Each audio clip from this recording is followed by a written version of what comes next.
ইন্ডিয়ার বিহারে 50% লোকের টয়লেট নাই, আর তারা বলে আমার দেশ দখল করতে চায়। তাদের যদি পেঁয়াজ রসুন আমার দেশে বিক্রি না করে, ওরা না খেয়ে মারা যাবে, আপনারা জানেন।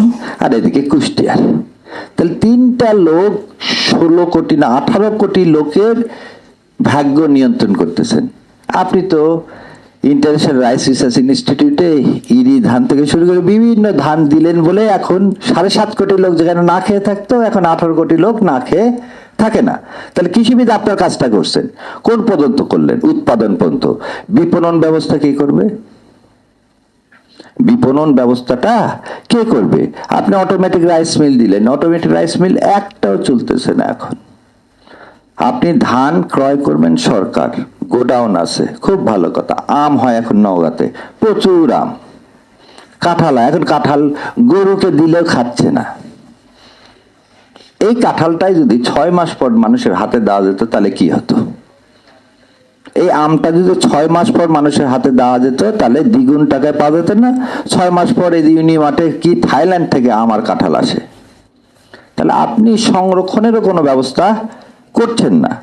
আমরা সান্তাহারে একটা দেখছিলাম ছোটবেলা থেকে, শাইলো।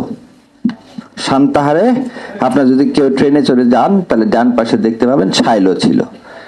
গম এক সময় রাখা হতো, কানাডা থেকে যে গম আসতো সে গম রাখা হতো।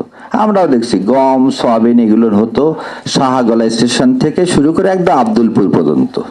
এবং এই রেল লাইনের সাইডে আসছিল শিমুল তুলার গাছ, লাল লাল হতো। আজকে আপনি এই ডাইভার্সিটি কোথায় গেল? আজকে আপনাকে তুলা কিনতে হচ্ছে, তাহলে দেশের তুলা নাই। আজকে ধান ছাড়া আপনি এগ্রিকালচারের ডাইভার্সিটি কোথায় নিয়ে গেলেন? তাহলে প্রথম সমস্যাটা হচ্ছে, সমস্যা না জানলে সমাধান হবে না। এই বাজেট কি সেই সমস্যা নিরূপণ করছেন? বাজেট কেন বললাম ভাওতাবাজির বাজেট? আপনি কৃষিবিদরা আপনারা আজকে যে এখানে ওপিনিয়ন দিচ্ছেন, দেখলাম আমার মাসুদ ভাই ওপিনিয়ন দিচ্ছেন, এই ওপিনিয়ন কি হবে জানেন? এই ওপিনিয়ন ডাস্টবিনে চলে যাবে, কারণ আমি তো সংখ্যাগরিষ্ঠ। আরে এইসব কি? টাকা যেখানে মারা যাবে সে প্রকল্প নেই। আমি দেখলাম এক জায়গায় খাল কাটছে, আবার রাস্তার মাঝখান থেকে, 2 দিকে পাকা রাস্তার মাঝখানে খাল। আরে নদীতে পানি নাই, 3300 নদীর মধ্যে এখন বেঁচে আছে মাত্র 750 নদী। তাহলে আপনি যদি পানি আন্ডারগ্রাউন্ড সারফেস ওয়াটার তুলতে থাকেন, আমাদের একুইফায়ার নাই,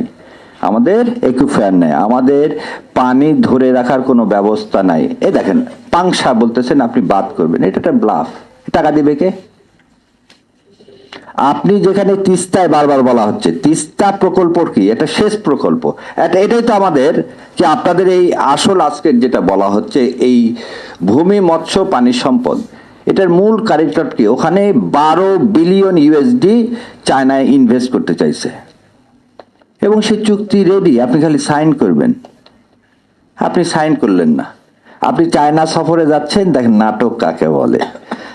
শুনেন, তারেক রহমান যা বলেন না সেটা বলান 2টা লোককে দিয়ে, একটা হচ্ছে নুরুর পার্টিকে দিয়ে, আর একটা হচ্ছে তার এই উপদেশটাকে দিয়ে।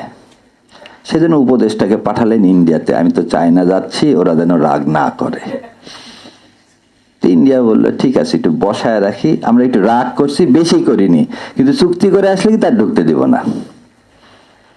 জাহিদকে ওই জন্য একটু বসায় রাখা বললো, তুমি এখন ঢুকে যাই, বলে না ঢোকার দরকার নাই, যা কাজ করা সেটা হয়ে গেছে, চলে গেলাম। তার মানে আমার আপনার ভাগ্যের পরিবর্তন। আপনি আমি রাত দিন অক্লান্ত পরিশ্রম করব, কিন্তু আমার আপনার ভাগ্যের পরিবর্তন আমার হাতে হচ্ছে না। আজ 55 বছর স্বাধীনতার, কেন আমার ফল মূল এগুলো সংরক্ষণের কোনো ব্যবস্থা হলো না? এই সিজনে আম এক্সপোর্ট করব, কিভাবে আম এক্সপোর্ট করবেন আপনি? আম হচ্ছে প্যারিশেবল গুডস, পচে যায়। লিচু পচে যায়, থাকে না।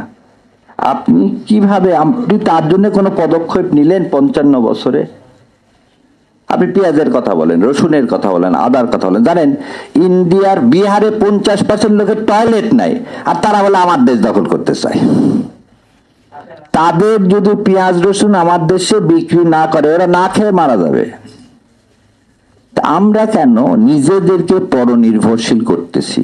আমার কৃষক যেটা তৈরি করতেছে সেটার দাম পাচ্ছে না, তাহলে আমি কৃষিবিদের কি খালি এইটাই দেখার কাজ যে আমে পোকা লাগবে কি লাগবে না, না এটা বাজারজাতকরণ, প্রক্রিয়াজাতকরণ, মানুষের হাতে পৌঁছে যাওয়া, এই তো পুরো আমার সিস্টেমটা। এই সিস্টেম 55 বছরে হলো না কেন? আপনার খামার বাড়িতে এত সুন্দর বিল্ডিং করছেন, এত সুন্দর বিল্ডিং করছেন, প্রতিটা জেলায় এগ্রিকালচার এক্সটেনশন কর্পোরেশন আছে, কৃষি সম্প্রসারণ অধিদপ্তর আছে, তাদের কাজ কি?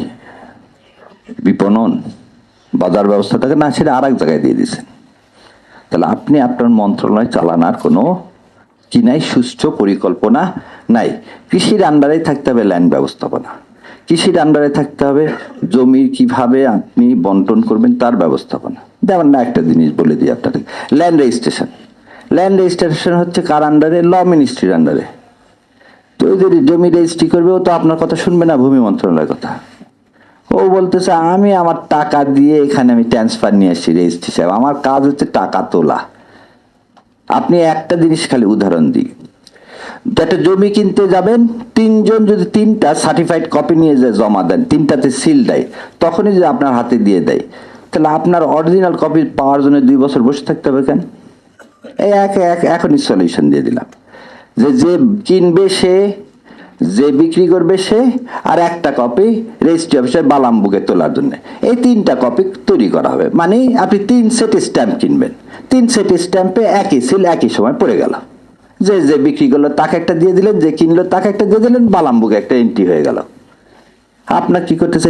চিকুন একটা ছোট্ট সাদা কাগজ দিচ্ছে, দিয়ে বলছে কিছুদিন পরে সার্টিফাইড কপি নিন, আর যেদিন তৈরি হবে অরিজিনাল সেদিন আপনি এসে তুলে নিয়ে যাবেন। যে জিনিসটা এখনই করা সম্ভব সেটা আপনি এখনই করতেছেন না। সেই জন্যে আলোচনার টেবিলে আমরা আলোচনা করব, কিন্তু এখন আর আলোচনার সময় না, এখন সময় হচ্ছে দেশ রক্ষার। আর দেশ রক্ষা করতে গেলে কৃষিকে রক্ষা করতে হবে। আমাদের মাটিতে হেভি ইন্ডাস্ট্রিজ হবে না, আমাদের দেশের মাটিতে হেভি ইন্ডাস্ট্রিজ হবে। যেমন আপনি পাহাড়তলিতে, আপনি সৈয়দপুরে রেলের ইঞ্জিন তৈরির কারখানা করছিলেন, হয়নি, আমরা করতে পারিনি। আমাদের এখানে হেভি ইন্ডাস্ট্রি, তাহলে স্মল এবং মিজারি যদি ইন্ডাস্ট্রি করতে হয় সেটাই কৃষিকে ঘিরেই করতে হবে। আর এই দেশের মানুষ পেট যতক্ষণ আছে খাবার খেতেই হবে, সো যখন খাবার খেতেই হবে, তো এই ইন্ডাস্ট্রিকে আমরা কি করি, আরো উৎকর্ষতা সাধন কিভাবে হয় সে ব্যবস্থা, কিন্তু এটা বাজেটে নাই।